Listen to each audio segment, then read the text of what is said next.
Lucia, ty si sa iba nedávno ocitla v redakcii Slovenskej knižnice pre nevidiacich Mateja Hrebendu na pozícii redaktorky. Ako si sa ty na túto úlohu pripravovala a ako si sa tešila? Um, Bolo to pre mňa niečo úplne teda nové a tešila som sa samozrejme a pripravovala som sa tak, že som si čítala časopisy, vlastne, ktoré tu vychádzajú um, a vlastne zoznamovala som sa s touto prácou, s čím mi pomáhala vlastne kolegyňa, ktorá odišla na materskú dovolenku. Snívala si vôbec niekedy o takejto práci? Tak trošku áno, snívala som, ale nemyslela som si, že sa k nej dostanem. Takže som veľmi rada. Si tu ešte krátko na to, aby si úplne možno objektívne zhodnotila, čo všetko obnáša táto práca, ale ako sa tu cítiš a ako ťa to baví. Zatiaľ sa cítim veľmi dobre, aj ma to baví. A jasné, že spočiatku, keď je všetko nové, tak je to možno ťažšie, je toho možno viac, alebo človek si nachádza svoj systém, ale všetky činnosti, ktoré robím, ma bavia a naplňajú, takže si myslím, že je to niečo pre mňa. Niekto by si možno myslel, že nie je možné, aby človek so zrakovým znevýhodnením mohol pracovať na pozícii redaktora. Ty máš zrakové znevýhodnenie, ako si sa ty so svojou zrakovou chybou vyrovnávala napríklad už od detstva? Tak vyrovnávam sa v podstate celý život. Mala som ťažšie aj ľahšie obdobia.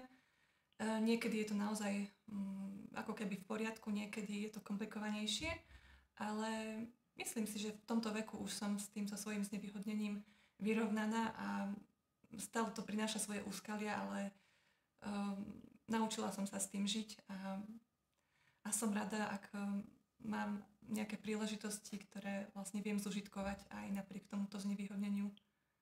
Ty vlastne dokazuješ, že človek aj s týmto znevýhodnením môže plnohodnotne fungovať aj v takejto profesii. Takže ako cítiš ty svoje obmedzenia a ako sa ti pracuje vlastne s textom ešte raz, ako sa ti pracuje s textom, keďže vlastne musíš stále vizuálne sledovať aj očami všetko, čo robíš?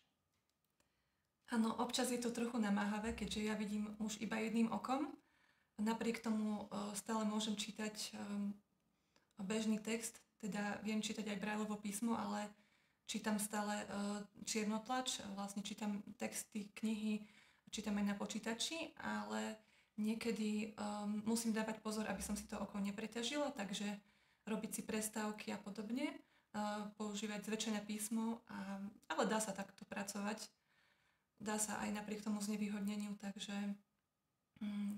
tiež si v tom musím nachádzať svoj systém a vlastne robiť si tie prestávky, ako keby počúvať hlas svojho tela alebo teda svojich očí, ale ono, keď je vôľa, tak kde je vôľa, tam je cesta.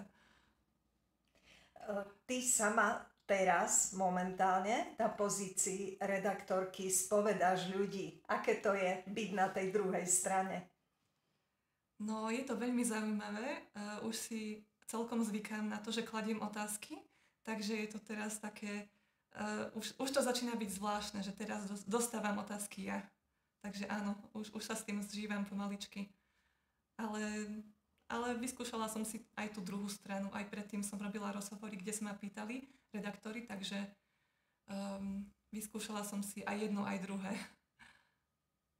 Aké sú tvoje priania? A ja na druhej strane, končiac tento rozhovor, prajem ti, aby sa ti tu v redakcii darilo. Tak moje prianie, aby som sa s touto prácou ešte lepšie zžila, teda prajem si, aby som sa s touto prácou ešte lepšie zžila, aby som ju robila čoraz lepšie a vlastne, aby som sa mohla venovať tomu, čo